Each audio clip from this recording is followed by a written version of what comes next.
Alors maintenant, on va passer au fameux triangle de Pascal. Alors, on l'appelle triangle de Pascal parce que c'est notre cher mathématicien et philosophe et homme génial, Blaise Pascal, alors il l'a pas découvert, enfin c'est-à-dire qu'il n'a pas été le premier à avoir établi ce triangle qui a des propriétés qui sont liées bien sûr avec cette formule, on va voir ça tout de suite.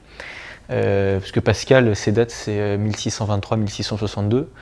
Mais vous avez des mathématiciens, par exemple le mathématicien chinois Hui, qui lui date du XIIIe, il est mort vers la fin du XIIIe siècle. Il est né au début, vers 38, je crois, 1230, je ne sais plus. Bon, en tout cas, qui avait déjà ça, donc Pascal XVIIe, Hui XIIIe, voilà. Mais ça n'enlève en rien au génie de notre cher Blaise Pascal. Je dis notre, mais c'est pas du tout une trace de nationalisme ou quoi, hein, c'est juste parce que c'est notre pote mathématicien, voilà.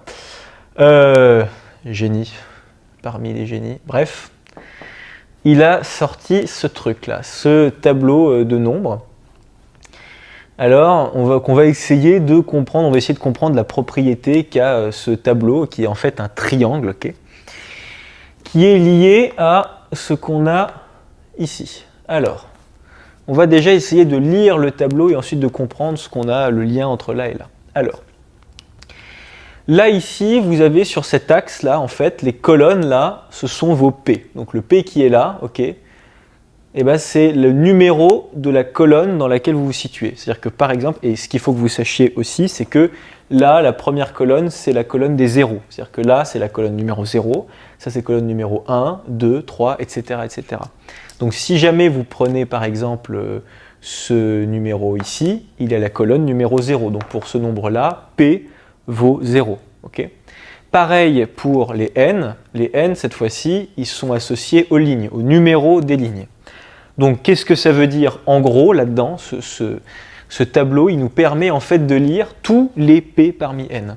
C'est-à-dire que si jamais par exemple je prends, allez c'est parti, je prends lui au hasard, lui, attends, on va même prendre celui qui est juste à côté pour faire un peu plus de calcul. Enfin voilà, on va prendre lui. Voilà. Lui, il est à quelle colonne 0, 1, 2. Colonne numéro 2, donc c'est-à-dire que lui, il a P qui est égal à 2, et il est à quelle ligne donc colonne 2 et ligne 1, 2, 3, pardon, 0, 1, 2, 3. Donc n est égal à 3. Attention, on commence à 0, 1 pour P et pour n. Et il se trouve que si jamais vous faites donc P parmi n, donc vous appliquez 2 et 2 parmi 3, vous trouvez, donc vous appliquez la formule de P parmi n que vous connaissez, c'est factoriel n divisé par factoriel P fois factoriel n moins P. Si vous appliquez cette formule-là pour calculer 2 parmi 3, vous trouvez factoriel 3 divisé par factoriel 2 fois 3 moins 2 factoriel, c'est-à-dire factoriel 1, ok. Et ça vous fait bien 3 fois 2, si vous voulez, j'écris 3 fois 2 fois 1, divisé par 2 fois 1 fois 1, et il vous reste simplement à l'arrivée 3, tout se simplifie ici. Donc vous trouvez bien 3. Tout comme, par exemple, le 6 qui est ici, c'est quoi? Eh bien, son P, c'est en fait là, 6, c'est quoi? C'est 0, 1, 2, c'est 2 parmi 1, 2, 0, 1, 2, 3, 4. C'est 2 parmi 4. 6, vous savez que c'est 2 parmi 4, il n'y a pas de problème avec ça. Et en fait, ce tableau-là, il vous donne de façon exhaustive, c'est génial, tous les P parmi n, la valeur de tous les P parmi n. On verra plus tard pourquoi ces valeurs sont extrêmement importantes, vraiment surtout dans le binôme de Newton. Okay. Et alors, il se trouve que donc, ce tableau-là, il a donc cette propriété-là, il nous donne tous les P parmi n. Mais il est construit, si on regarde un petit peu, parce que c'est un tableau quand même un peu magique, voilà, qui nous donne comme ça, de façon miraculeuse, tous les P parmi n, eh bien en fait, sa construction se fonde sur le principe qui est ici. Alors c'est un truc où on se dit, punaise, mais qu'est-ce que c'est que ça? Il y a des P-1 parmi n-1, des trucs partout. Regardez un petit peu. Si vous n'avez jamais vu le triangle de Pascal, vous allez voir, vous allez kiffer, c'est quand même un truc génial. Enfin, je veux dire, moi je trouve ça... ça me bluffe à chaque fois. Ok, alors en gros, pour obtenir n'importe quel nombre, vous voyez par exemple pour obtenir 6, en fait qu'est-ce que vous avez fait? 6 il est égal au nombre qui est juste au-dessus de lui, plus le nombre qui est à côté du nombre qui est juste au-dessus de lui. Ça veut dire, vous voyez, 6 c'est égal à 3 plus 3. 3 plus 3 est égal à 6. Pour avoir votre 10, de la même façon, c'est quoi? C'est 4 plus 6. Vous voyez, le 10 qui est là, vous tombez. Comment est-ce que vous construisez le 10 qui est là? C'est 6 plus 4, etc. En fait, vous partez, depuis le début, c'est comme ça. 1. Bon là, vos 3 premiers chiffres, c'est Pascal qui vous les donne. Bon, ils sont assez faciles à calculer. Vous voyez, par exemple, la ligne d'après, comment est-ce qu'on la construit à partir de la ligne qu'on a là? Le 1, vous aurez toujours un 1 ici. Ok, c'est la loi, c'est comme ça. Là, vous allez aussi toujours avoir un 1. Ok, c'est aussi une deuxième règle. C'est assez logique hein, quand on y réfléchit, hein, puisque si ça vient de, vous vous souvenez, 0 parmi n, etc., et n parmi n, bref. Bon, c'est à cause de ça. Et donc là, ce que vous avez, c'est que par exemple, pour avoir 2, vous voyez 2, vous l'avez construit comment? Vous avez fait 1 plus 1. 1 plus 1 est égal à 2. Pour avoir ce 3 là, vous avez fait 2 plus 1, ça vous donne 3. Pour avoir le 3 qui est ici, vous avez fait 1 plus 2, ça vous donne 3. Là, pour avoir 4, vous avez fait 3 plus 1, ça vous donne 4, etc., etc. Et vous avez cette propriété partout. Vous voyez, 1 plus 4, ça me donne 5. 4 plus 6, ça me donne 10, etc., etc. 4 plus 1, ça me donne 5. Et c'est comme ça que vous construisez ce triangle magique. Bon, voilà. Magique, je ne sais pas, mais en tout cas, mathématique est très joli comme ça. C'est comme ça que vous le construisez. C'est la règle sur laquelle se fonde la construction de ce tableau. Et cette règle-là, en fait, c'est celle-là. Et oui. Pourquoi? Imaginons, on va prendre un exemple, regardez, on va dire que, vous vous souvenez, au tout début, on a pris ce 3 là qui était ici. On avait dit, bah ok, le 3 qui est là, on avait dit c'était 0, 1, 2, on a dit que c'était 2 parmi 3, vous vous souvenez? On avait dit ça. Bon, et bien si lui, on le prend au hasard, mais on peut prendre n'importe lequel, on dit que lui, là, voyez, c'est P parmi N. Bon, vous savez que, bien sûr, ici, c'est 2 parmi 3, mais on prend, dans le cas général, on en prend un au pif, on dit, bah lui, ok, c'est P parmi N. On sait que c'est toujours égal au nombre qui est au-dessus de lui, plus le nombre qui est à côté du nombre qui est au-dessus de lui, ok? C'est-à-dire que c'est égal à 1 plus 2 dans ce cas-là. Du coup, vous êtes d'accord que d'abord, le 1 là qui est au-dessus du 3, c'est quoi? Si 3 c'est P parmi N. Vous êtes d'accord que la seule chose, vous êtes d'accord que là vous êtes resté sur la même colonne. Vous voyez, le 3 et le 1 ils sont sur la même colonne. Et étant donné que la colonne elle est numérotée par qui? Elle est numérotée par P. Donc P là il ne va pas bouger. Vous voyez ce que je veux dire? P lui il ne bouge pas. En revanche, vous montez d'une ligne. Ça veut dire que là si vous êtes à la ligne N, la ligne qui est au-dessus c'est la ligne N-1. Okay, donc lui là, si 3 là c'est P parmi N, vous savez que lui c'est P parmi N-1. Ok, puisque vous êtes à la N-ième ligne et à la P-ième colonne, si vous montez d'une case, vous restez dans la même colonne, le P ne bouge pas. En revanche, vous montez d'une ligne, donc vous êtes d'accord, vous abaissez, vous faites -1, N-1.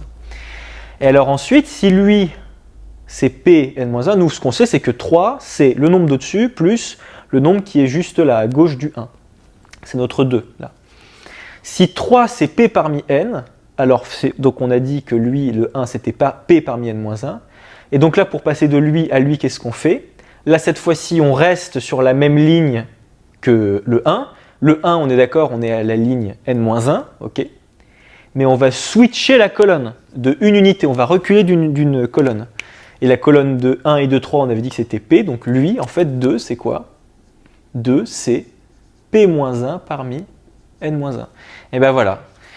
Là, et donc en fait, c'est assez logique, hein, même si vous partez du 3, vous voyez que vous faites tac-tac, vous montez d'une ligne et ensuite vous montez d'une ligne et ensuite vous vous décalez vers la gauche d'une colonne. Voilà. Donc c'est exactement ce qu'on a ici. Vous voyez, P parmi N, c'est P parmi N-1 plus P-1 parmi N-1. Donc, voilà, donc vous avez cette formule-là qui vous permet, comme ça, de construire tout votre triangle. Donc, moi, je l'écris plutôt comme ça. Moi. Enfin, je la retiens plutôt comme ça. Voilà.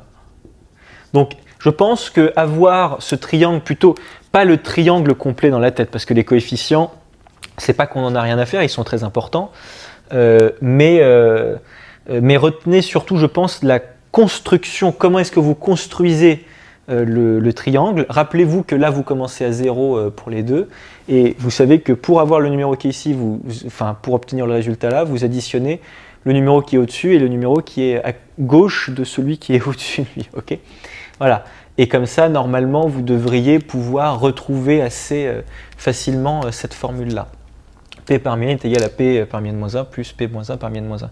Alors ça se démontre. Hein. C'est-à-dire, c'est pas un truc sorti comme ça du chapeau. Hein. Et ce qu'il faut bien avoir en tête aussi, c'est que d'abord, il y a cette formule-là, et après, on a ce tableau. Le tableau, là, qui est ici, découle, c'est une conséquence, j'allais dire, tout ça s'est construit à partir de ça, à partir de cette formule-là. Donc cette formule-là, on la démontrera dans un exercice qui est très important, hein. C'est vraiment une formule à connaître et à savoir démontrer. Franchement, c'est pas très compliqué, mais encore fallait-il y penser. Hein. Enfin, je veux dire, ce résultat-là, il est vraiment très utile et il vous sera toujours très utile. Donc voilà pour le résultat du triangle de Pascal. Alors au passage, si vous regardez là, les deux lignes qu'on a ici, là, le 1, 2, 1, 1, 3, 3, 1. Je pense que vous avez déjà eu l'occasion de voir ces coefficients quelque part. Je vais effacer ça un petit peu. Voilà. Désolé Pascal. Et bonjour Newton, parce qu'on va voir juste après, ça c'est ce qui nous permet de définir, enfin de bien avoir le binôme de Newton qu'on va voir juste après. Quand vous faites par exemple A plus B au carré, qu'est-ce que ça vous fait A plus B au carré? Ça vous fait A carré plus 2AB plus B au carré. Ça normalement, vous le savez. Normalement c'est un truc acquis, c'est un truc identitaire marquable. Maintenant si vous prenez A plus B au cube. Là, normalement, vous êtes aussi censé savoir que ça vous fait A au cube plus, mais si vous ne savez pas, c'est pas très grave, plus 3, mais sachez-le maintenant, plus 3A carré B, plus 3AB carré, plus B au cube. Ok. Et alors là, regardez un petit peu. Je vais rajouter juste un 1 ici, là, là, là, là, et les coefficients là, je vais les mettre en rouge. Regardez un petit peu. Magie, magie, 1, 2, 1, 1, 2, 1, 1, 3, 3, 1, 1, 3, 3, 1. Ça n'est absolument pas du tout un hasard. Là, ce que je vous ai marqué, c'est les premiers résultats, enfin c'est le binôme de Newton pour n égale 2 et n égale 3. Si jamais, et après bien sûr, on va se demander, mais est-ce qu'on ne peut pas calculer a plus b puissance n? A plus b puissance n, ça va être égal à quoi? Eh bien, ça va être égal à quelque chose qui va faire intervenir justement le résultat qu'on a ici. Voyez, là, vous comprenez que ce qu'on va avoir après pour le a plus b puissance 4, ça va faire intervenir a puissance 4, plus, mais on le verra après, hein, plus 4a cube b, pardon, plus 6 a carré b carré, etc., etc. Et en tout cas, ça va faire intervenir ces coefficients binomiaux, okay, qui sont vraiment très très importants. Donc voilà, ça nous sert, merci Pascal, à introduire le binôme de Newton. Voilà.